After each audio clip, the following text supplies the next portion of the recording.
झारखंड मुक्ति मोर्चा के महासचिव सुप्रियो भट्टाचार्य ने इलेक्टोरल बॉन्ड से पाकिस्तानी कंपनी के चंदा देने पर सवाल खड़ा किया है। इलेक्टोरल बॉन्ड को लेकर सुप्रियो दा ने मोदी सरकार पर हमला बोला है।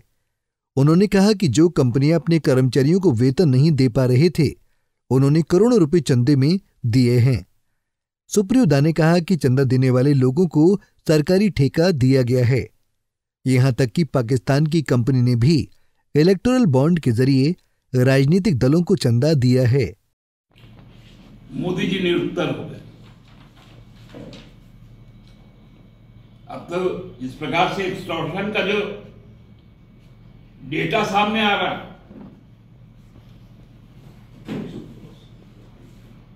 कि जो लोग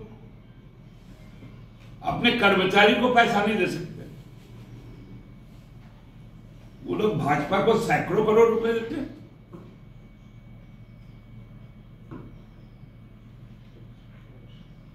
जो लोग औकात नहीं था 2 रोटी खाने का, वो कहीं से भी उधारी जमा करके कई सौ करोड़ भाजपा को बॉन्ड देते हैं।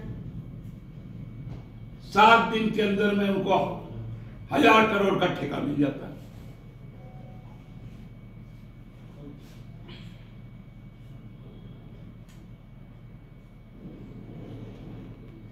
ये तो परिस्थिति है। अब तो और भी बातें आएंगी सुप्रीम कोर्ट में। अब तो पीएम केयर भी आएगा,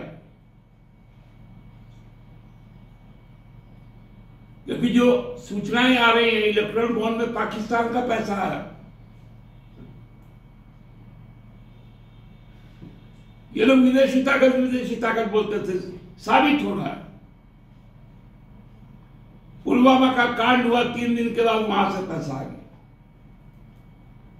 इसलिए पुलवामा कांड का खुलासा नहीं हुआ। आपने जवानों के शहादत पर चुनाव जीत लिया। वहीं झारखंड मुक्ति मोर्चा के महासचिव सुप्रियो भट्टाचार्य ने पूर्व मुख्यमंत्री हेमंत सोरेन की नीतियों के बारे में विस्तार से जानकारी दी है। सुप्रियो दा ने कहा कि हेमंत सोरेन जल, जंगल, जमीन और जानवर कॉरपोरेट के हाथों नहीं जाने देंगे। उन्होंने कहा कि कई नेता जेल जाने के डर से बीजेपी ज्वाइन कर रहे हैं, लेकिन हेमंत सोरेन सिद्धांत विहीन समझौता नहीं करेंगे। उन्होंने कहा कि झारखंड हमेशा बीजेपी के खिलाफ लड़ाई लड़ता रहेगा। उसी नेमरा गांव जो आज रामगढ़ का हिस्सा है, वहां का लड़का हेमंत सोरेन ने इस बात को दिया कि हम समझौता विहीन संघर्ष करने को तैयार हैं।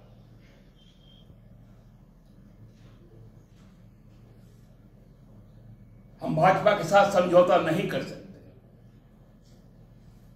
हम पूंजीपतियों के साथ समझौता नहीं कर सकते, हम अपने अस्मिता के साथ समझौता नहीं कर सकते, अपनी पहचान के साथ समझौता नहीं कर सकते। हम अपने जल, जंगल, जमीन और जानवर हम कॉरपोरेट के हाथों में नहीं दे सकते।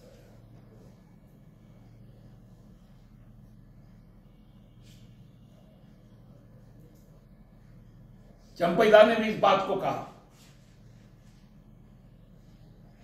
कि झारखंड ने जिस प्रकार सामने आकर काम किया है, आज देश को भी इस काम को करना है। कल्पना जी ने भी कही, जैसे झारखंड नहीं झुका है तो भारत भी नहीं झुकेगा। झारखंड लड़ेगा, भारत लड़ेगा। वहीं सुप्रियो दा ने राहुल गांधी के बयान को सही ठहराया। सुप्रियो दा ने कहा कि एनडीए गठबंधन आसुरी शक्ति की प्रतीक है। उन्होंने कहा कि इंडिया गठबंधन की एकता से बीजेपी आलाकमान तिल मिला गए हैं। उन्होंने कहा कि मोदी सरकार में महंगाई और बेरोजगारी चरम पर है। अब मुद्दा विहीन हो गए। आज से मैं सुबह से देख रहा था,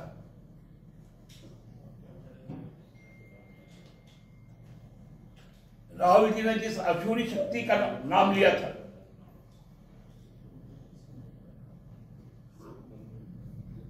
उसको किस प्रकार से ये लोग टॉस करते हैं।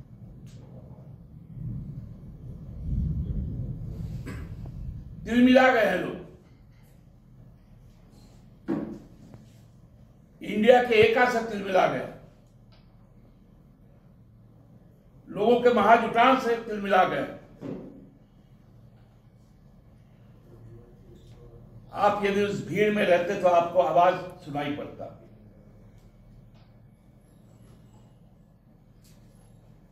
लोग जिस प्रकार से चीजों को देख रहे थे, समझ रहे थे, खुद को अभिव्यक्त कर रहे थे, मैंने अपने 3 दशक के राजनीतिक जीवन काल में ऐसा आहट कभी नहीं सुना। क्योंकि 74 हम लोगों को याद नहीं, पैदाइश जरूर था, लेकिन उस समय वो बोध नहीं था।